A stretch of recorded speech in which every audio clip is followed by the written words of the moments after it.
சாத்தான்குளம் வழக்கில் 9 காவலர்களுக்கும் தூக்கு தண்டனை உறுதி செய்யப்பட்டிருக்கு. அதை பற்றி தொடர்ந்து சமூக வலைதளங்களில் பேசிகிட்டு இருக்காங்க. நிறைய பேர் நிறைய கருத்து சொல்லிட்டு இருக்காங்க. சரியா தப்பா, இதனால் என்ன விளையும், நீதி நிலைநாட்டப்பட்டதா, ஆமாம் இல்லை, அப்படி பல கோணங்களில்.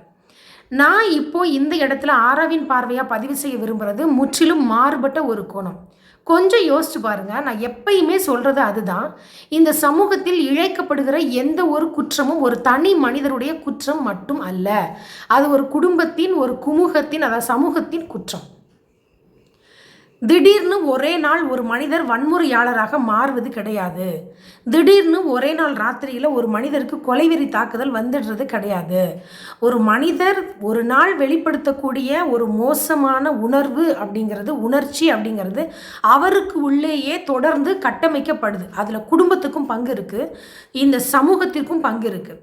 இப்போ இந்த தந்தையும் மகனும் காரணமே இல்லாமல் கொலை செய்யப்பட்ட ஒரு அநியாயமாக தர்மத்திற்கு அறத்துக்கு எதிராக இவர்கள் கொலை செய்யப்பட்ட இந்த வழக்கில் இந்த 9 குற்றவாளிகள் மட்டும்தான் தண்டனைக்கு உரியவங்களா அப்படின்னா கிடையாது.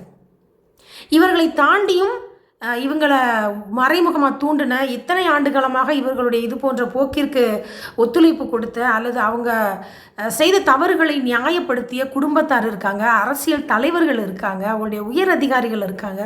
இவங்க எல்லாரும் சேர்ந்து தான் இவங்களை குற்றவாளி ஆக்கியிருக்காங்க. இப்போ அவங்களுக்கெல்லாம் தீர்ப்பு கிடைக்குமா அப்படின்னா அது கேள்விக்குறி தான். அப்படிங்கும்போது இது எப்படி 100% நீதியாக இருக்கும் அப்படிங்கிறது என்னுடைய ஒரு கேள்வி.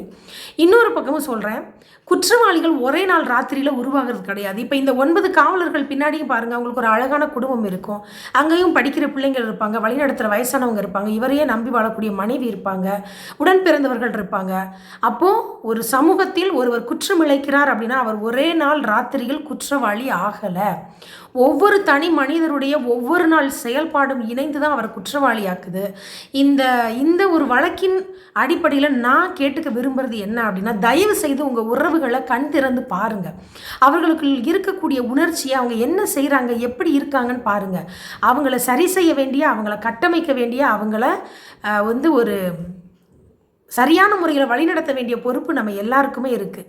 உங்களது உறவுகளை, உடன் பிறந்தவர்களை, சொந்தங்களை, நண்பர்களை நீங்கள் கண்டிக்க தவறுகிற ஒவ்வொரு நொடியும் சேர்ந்து தான் ஒரு சமூக குற்றவாளியை உருவாக்குது. அப்படி பார்த்தா இந்த சமூகத்தில் நடக்கிற ஒவ்வொரு குற்றமும் தனி குற்றம் கிடையாது. அதை மறுபடியும் இந்த இடத்துல நான் பதிவு செய்ய விரும்புகிறேன். தொடர்ந்து குற்றவாளிகளை நம்ம உருவாக்காமல் இருப்போம். நன்றி.